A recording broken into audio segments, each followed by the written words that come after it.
This is Neil from Anabit, and in this tutorial, we're going to cover using oversampling to increase the measurement resolution of your analog to digital converter, or ADC.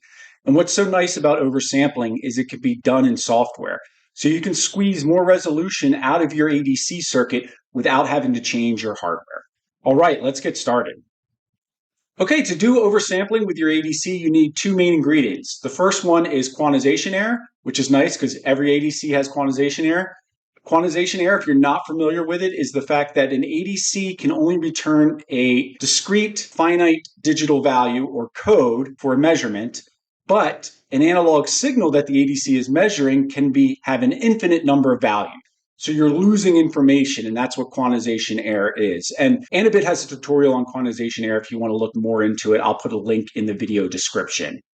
But the other thing you need besides quantization error, and this might seem a little counterintuitive, is random noise. If you have no random noise on your signal or your measurement, then oversampling will not work. The nice thing, though, is in the real world, there's always some noise on your signal or in your ADC because of power supply noise or something like that. So the idea is this random noise combined with the quantization error allows us to do oversampling. And I'm going to show on the next slide how that works. Okay, so we have a diagram to the right that I borrowed from All About Circuits, which is a great website. Check it out. But it kind of shows what quantization error is. So we are assuming we have a 3-bit ADC.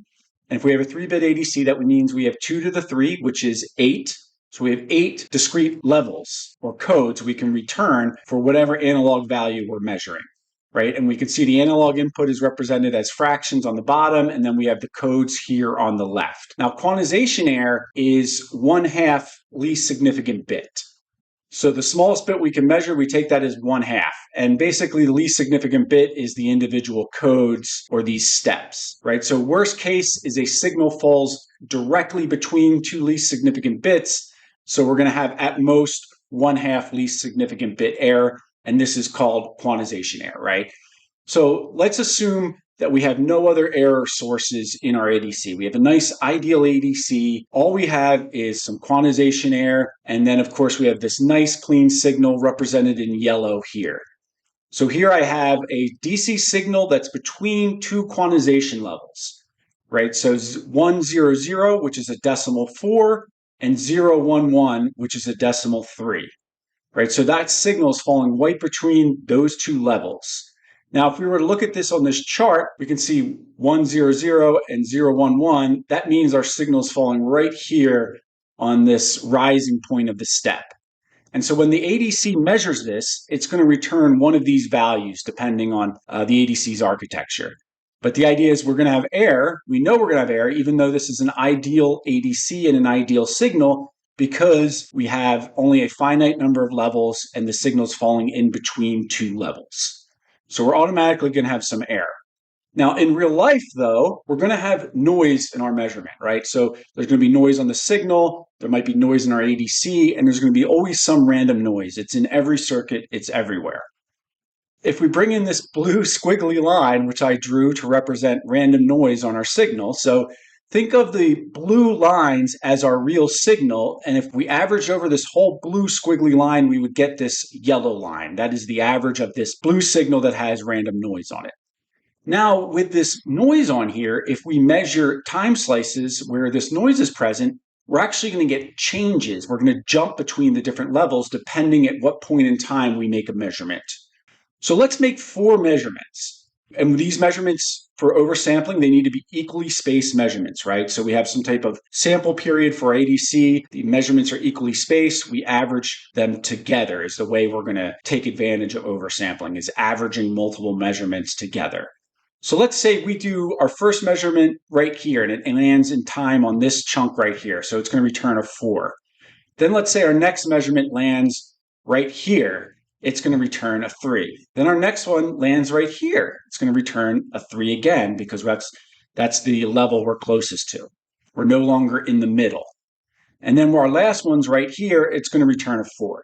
So we just made 4 measurements instead of 1, and because of the random noise, the measurements fell at different quantization levels. And if we do the average here, we get 3.5. Which, lo and behold, is really close or exactly on the value of our signal. So if we remember the two ingredients we need quantization error, which is going to be present in every ADC, and then we need some random noise. And this allowed us to do some averaging to get information of where that signal actually is inside these two levels. So that's the basis behind how oversampling works. Okay, here we are at Anabit's website, and we're looking at the Data Converter U tutorial section of the website. And I highlighted these two sentences here because this kind of highlights what we just looked at, right? So if you have an ideal ADC and you use it to measure a stable constant signal with no noise, your measurement would have a fixed value of quantization error. But if your ADC or signal, or both, which is typically what happens in the real world, have some random noise, the quantization error becomes uncorrelated from sample to sample, and we can use averaging to give us a closer look of where that measurement actually is, essentially increasing the resolution of the ADC. Now, the noise reduction factor for random noise is the square root of n, where n is the number of samples averaged together. Now, I'm not going to go into the derivation of how this comes about. And to gain an extra bit of resolution in our ADC, we need to reduce the factor of noise by 2. Why 2? Because binary is a 2 counting system, and so doing less than 2, we can't get a fractional binary number. So we need to reduce it by a factor of at least 2 to gain 1 bit of extra resolution. And that means the square root of 2 is 4. So we would need to take 4 samples, just like we did in the example I showed on the slide. And then if we go down here, we can kind of see what we need for each extra bit as we go up to higher bits. So 1 bit is 4, 2 bits is 16, 3 bits is 64, so on and so forth. So by doing this, we can add extra resolution to our ADC measurements. So we talked about how oversampling can help increase the resolution of your ADC measurements. But there is a trade-off, and that trade-off is bandwidth. Because when you average measurements together, you're effectively reducing the sample rate of your ADC, right? And if you're familiar with Nyquist, that means you're effectively reducing your Nyquist frequency if you're reducing your sample rate, right? So let's assume we have an ADC that's 12 bits and it has a voltage reference of 0 volts to 4.096 volts, right? So at 12 bits, we have 4,096 codes. If we do the math, our least significant bit or LSB size is 1 volt. And remember, quantization error is 1/2 of this, so this quantization error would be 500 microvolts. Let's say we wanted to go up 2 bits of resolution. That's going to get us a least significant bit of 250 microvolts, right? So we got a 4-factor increase in our resolution, right? Which makes sense because we went up 2 bits. To get to that 2 bits increase, we had to take 16 samples. If our ADC can do 200,000 samples per second, but we're using oversampling, that means we're effectively reducing our sample rate to about 12,500. So we got a substantial loss of bandwidth. So we had a Nyquist frequency at 200,000 samples per second of 100K. Ideally, obviously, we don't usually get the ideal Nyquist, so it's going to be lower than that. But let's assume we have 100K, and then with this 16 samples that are getting averaged together, our sample rate is going to drop to about 12.5 kilosamples per second, and our Nyquist frequency falls to about 6.25 kilohertz. So we got a 4-factor increase in resolution, but we got a 16-factor decrease in bandwidth.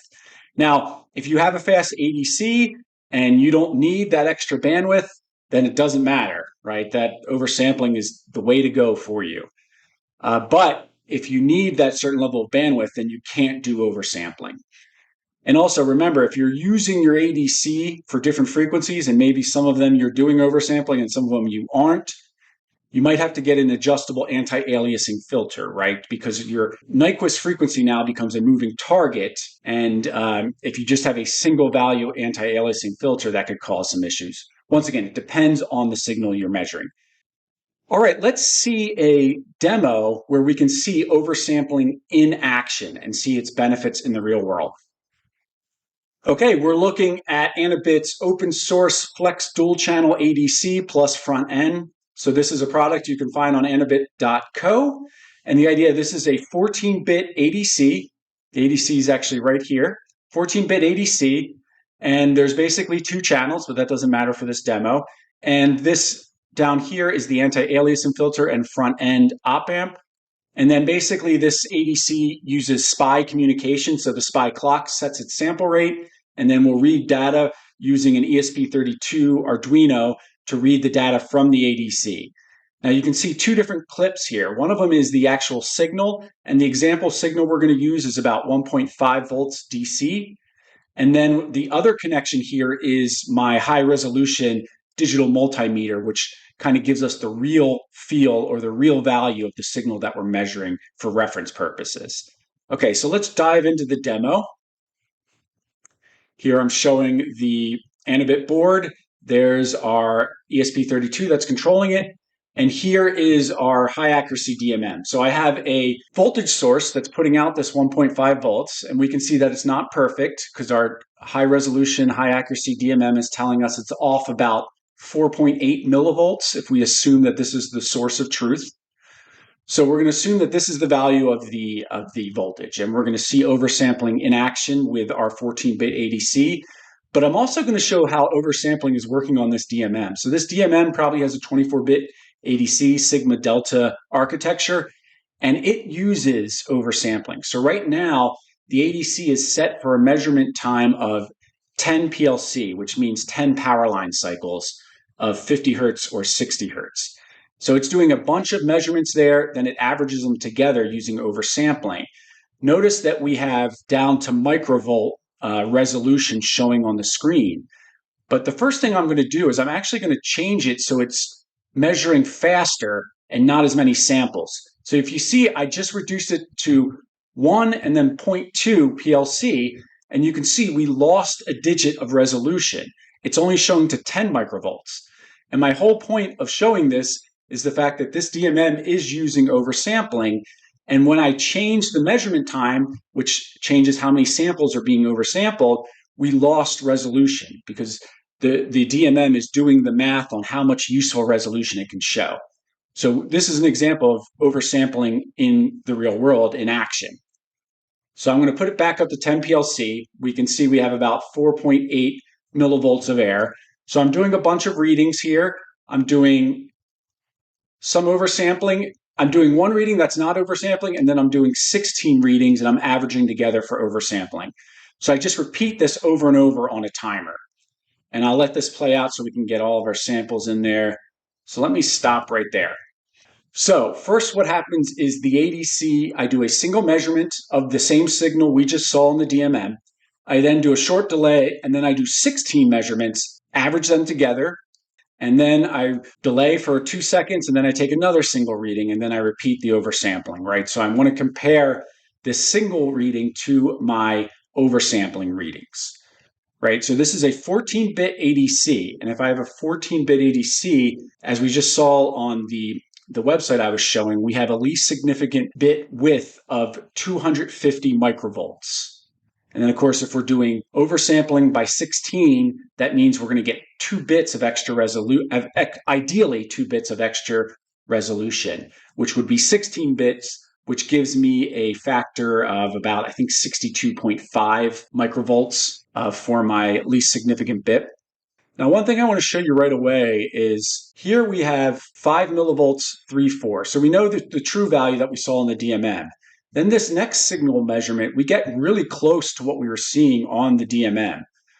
Notice that these are about 500 microvolts different, right? So that's 2 quantization levels, right? Because our least significant bit is 250 microvolts, times that by 2, that's 500 microvolts. So we can see this changed 500 microvolts, or 2 quantization levels.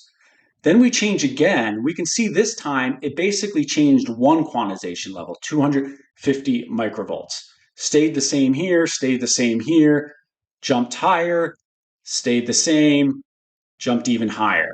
So we can kind of see this value is jumping around based on the different quantization levels because of noise in the measurement. Then when we do our oversampling, we see we jump around a lot less, right? So we're kind of closing in on about 5 millivolts above 1.5 volts. It's probably a little more if we average these together, but we can see there's a lot less movement. Now, one thing to note is our single reading right here is the one that was the closest to what the DMM was. but you can see the variance in the measurement jumps all around, whereas the oversampling really is accurate within a handful of tens of microvolts, right? Which is what we would expect with 16 bits of resolution. So we're resolving a much more steady signal. Now, keep in mind, increasing resolution doesn't eliminate certain error components, like, for instance, offset error. So just because I'm doing oversampling doesn't mean I'm going to get exactly what the DMM is showing. It just means that I'm going to get better resolution into the signal and if it's moving around or not. Whereas this is jumping all around at a much higher level because we have less resolution.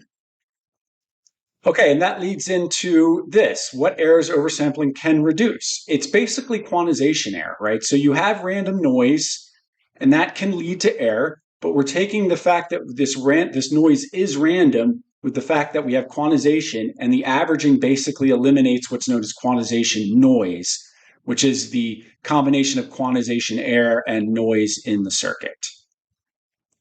What oversampling cannot fix, right? The big one is offset error, right? Let's say you have 500 microvolts of offset error.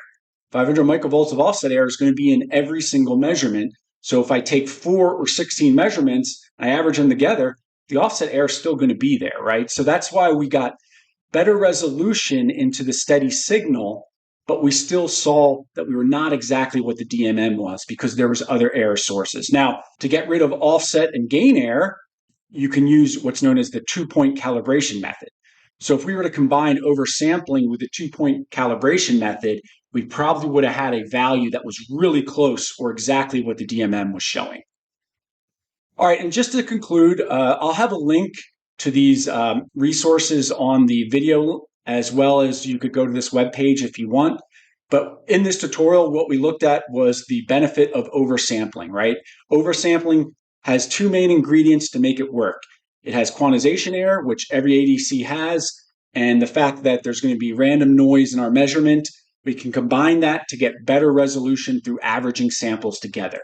Now, there is a technique that can basically enhance the capability of oversampling, and that's called dithering. Dithering is when you effectively add noise to your signal. If my signal doesn't have much noise and I add random noise to it, I can really reduce that quantization error and get better resolution. And so dithering is not something I've actually worked with personally, but you can buy ICs that generate random noise. And so you can add dithering to your circuit to basically use oversampling more effective. Okay, that's it for using oversampling to increase measurement resolution of your analog to digital converter, or ADC. If you have any questions, please use the comment section below. If you have anything to add that you think I missed, please use the comment section below. And if you want more information on the math or things like dithering, see the resource links below. Thank you for watching.